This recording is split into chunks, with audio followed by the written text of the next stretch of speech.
2026 IPL ഫൈനലിൽ ആര് ജയിക്കും എന്നൊരു വിൻ പെർസെൻറ്റേജ് കണക്കിന് എന്നോട് ചോദിക്കുകയാണെങ്കിൽ ഞാൻ പറയും 51% RCBയും 49% ഗുജറാത്ത് ടൈറ്റൻസ് എന്നും. ഈ മത്സരം അഹമ്മദാബാദിലല്ല വേറെ ഏതെങ്കിലും ഒരു ഗ്രൗണ്ടിൽ വെച്ചാണ് നടക്കുന്നതെങ്കിൽ ഞാൻ RCBക്ക് കണ്ണും പൂട്ടി ഒരു 60-65% വിൻ പെർസെൻറ്റേജ് പറയും. ഇപ്പോൾ ഈ മത്സരം നടക്കുന്നത് അഹമ്മദാബാദിലെ നരേന്ദ്രമോദി ക്രിക്കറ്റ് സ്റ്റേഡിയത്തിൽ വെച്ചിട്ടാണ്. അത് ഗുജറാത്തിന്റെ ഹോം ഗ്രൗണ്ടാണ്.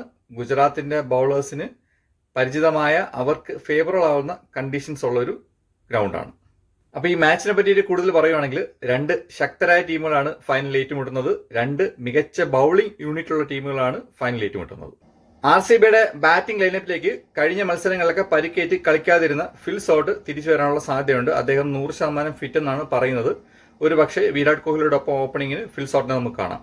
ഇനി അഥവാ സോൾട്ട് ഇല്ലെങ്കിൽ ആ പൊസിഷനിലേക്ക് വരുന്നത് വെങ്കടേഷ് അയ്യർ ആയിരിക്കും. വെങ്കടേഷ് അയ്യർ ആണ് ഓപ്പണിങ്ങിന് വരുന്നതെങ്കിൽ റബാഡയുടെ പേസും ബൗൺസും നിറഞ്ഞ പന്തുകൾ വെങ്കടേഷിന് കുറച്ച് ചലഞ്ചിങ് ആയിരിക്കും. രണ്ട് ടീമുകളെ തമ്മിൽ കമ്പയർ ചെയ്യുമ്പം ടോപ്പ് ഓർഡർ രണ്ട് ടീമുകൾക്കും സ്ട്രോങ് ആണ്. ആദ്യത്തെ 3 ബാറ്റേഴ്സ് രണ്ട് ടീമിലും ഒരുപോലെ കൺസിസ്റ്റന്റ് ആയിട്ട് മികച്ച സ്ട്രൈക്ക് റേറ്റ് മെയിൻറ്റെയിൻ ചെയ്ത് കളിക്കാൻ ശ്രമിക്കുന്ന പ്ലേയേഴ്സാണ്. മധ്യനിരയിലേക്ക് വരുമ്പം അവിടെയാണ് RCB ശരിക്കും കരുത്ത് കാട്ടുന്നത്. അവിടെ അവർക്ക് അവരുടെ ക്യാപ്റ്റൻ രജത് പടിത്താറുണ്ട്, കൃണാൽ പാണ്ഡ്യ ഉണ്ട്, അവർക്ക് ഫിനിഷറായിട്ട് ടിം ഡേവിഡ് ഉണ്ട്. ഗുജറാത്തിന്റെ ലൈനപ്പിലെ മിഡിൽ ഓർഡർ ബാറ്റേഴ്സിനെ പറ്റി പറയുമ്പോൾ നമുക്ക് പറയാൻ പറ്റുന്ന ഒരു പേര് അത് സുന്ദറിന്റെ പേര് മാത്രമാണ്. പിന്നെ അവിടെ വിശ്വസിച്ച് പറയാൻ പറ്റുന്ന ഒരു പേര് ആരുമില്ല. തിവാറ്റിയെ നമുക്കൊരു ഫിനിഷറായിട്ട് കണക്കാക്കാം. പക്ഷേ ഫോമായി ഇല്ലെങ്കിൽ ഇല്ല എന്നുള്ള കണക്കിനാണ്.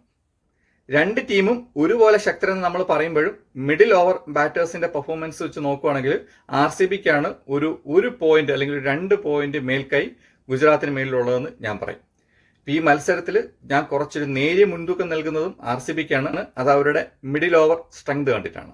ഈ വർഷത്തെ IPL ചാമ്പ്യൻസ് ആരാവും എന്നാണ് നിങ്ങൾക്ക് തോന്നുന്നത്? നിങ്ങളുടെ അഭിപ്രായം നിങ്ങൾ താഴെ കമന്റ് ചെയ്യുക.